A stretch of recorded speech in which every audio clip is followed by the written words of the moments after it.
नमस्कार दोस्तों, आप लोग के समक्ष मैं फिर से आई हूँ महामारियों का इतिहास पार्ट 2 को लेके। पार्ट 1 में हमने जाना कि महामारियाँ क्या होती हैं, कैसे आती हैं। पार्ट 2 में हम ये देखेंगे कि वायरस और बैक्टीरिया क्या होते हैं। वायरस और बैक्टीरिया यानी क्या? हमें यह समझना होगा कि महामारियां वायरस, विषाणु के कारण भी फैलती है और बैक्टीरिया, जीवाणु के कारण भी। वायरस अपने आप में एक सूक्ष्म अकोशिकीय जीव होता है जो कई हजार सालों तक सुषुप्त अवस्था में रह सकता है।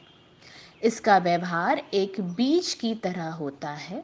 जब बीज को मिट्टी, नमी, पानी, हवा, सूरज की रोशनी में मिलती है, तब बीज अंकुरित होता है। उसी तरह वायरस भी किसी जीवित कोशिका जैसे मानव शरीर में प्रवेश के संपर्क में आकर सक्रिय हो जाता है। कोरोना का उदाहरण बताता है कि यह वायरस मानव की लार, खून या आंसू के संपर्क में आकर यह सक्रिय हो जाता है और अपना वंश बढ़ाने लगता है। ये जिस कोशिका से जुड़ते हैं उसे संक्रमित कर देते हैं। बैक्टीरिया का मतलब है जीवाणु, यानी जीवित अणु या कोशिकीय जीव।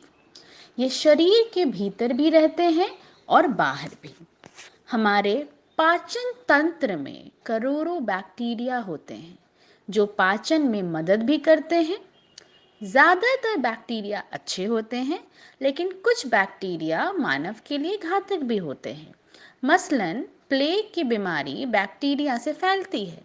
इसका मतलब है कि जब संतुलन बिगड़ा और मानव ने अपनी सीमाओं का अतिक्रमण किया, तब महामारी फैली। अब हम देखेंगे कि किस किस वर्षों में, किस किस शताब्दी में कौन कौन सी महामारियां आईं।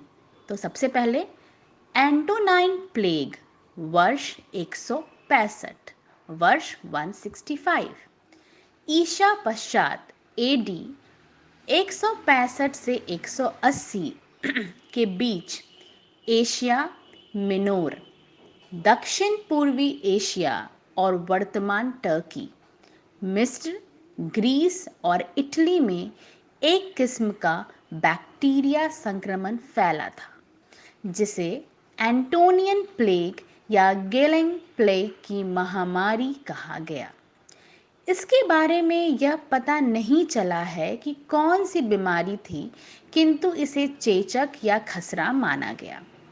तथ्य बताते हैं कि जब रोम की सेनाएं मेसोपोटामिया से वापस लौटी, तब यह संक्रमण रोम में आया।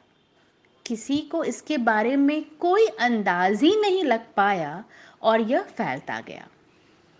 इस संक्रमण ने तब 50 लाख लोगों की जान ली थी और रोम की पूरी सेना को लगभग नष्ट कर दिया था। इस संक्रमण की व्याख्या करने वाले रोमन चिकित्सक गेलेन के नाम पर इसे गेलेन प्लेग कहा जाने लगा। इस संक्रमण से रोमन सम्राट लूसियस वेरस की वर्ष 169 में मृत्यु हो गई थी। वे मार्कस ऑरेलियस एंटोनियस के सह राजप्रतिनिधि थे।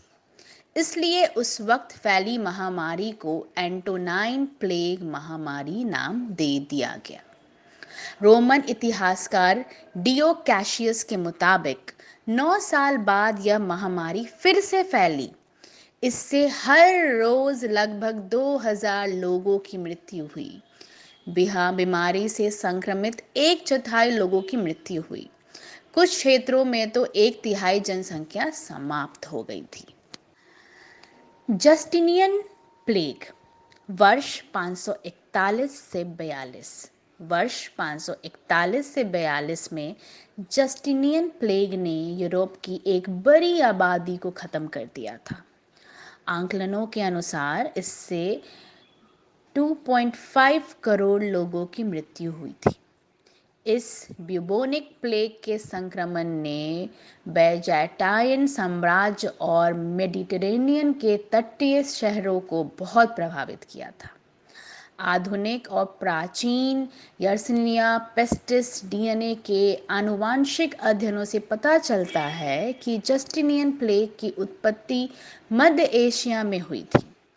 इस पिस्सू के डीएनए के अध्ययन से पता चला कि इसकी जड़ें चीन के किंगहाई में थी।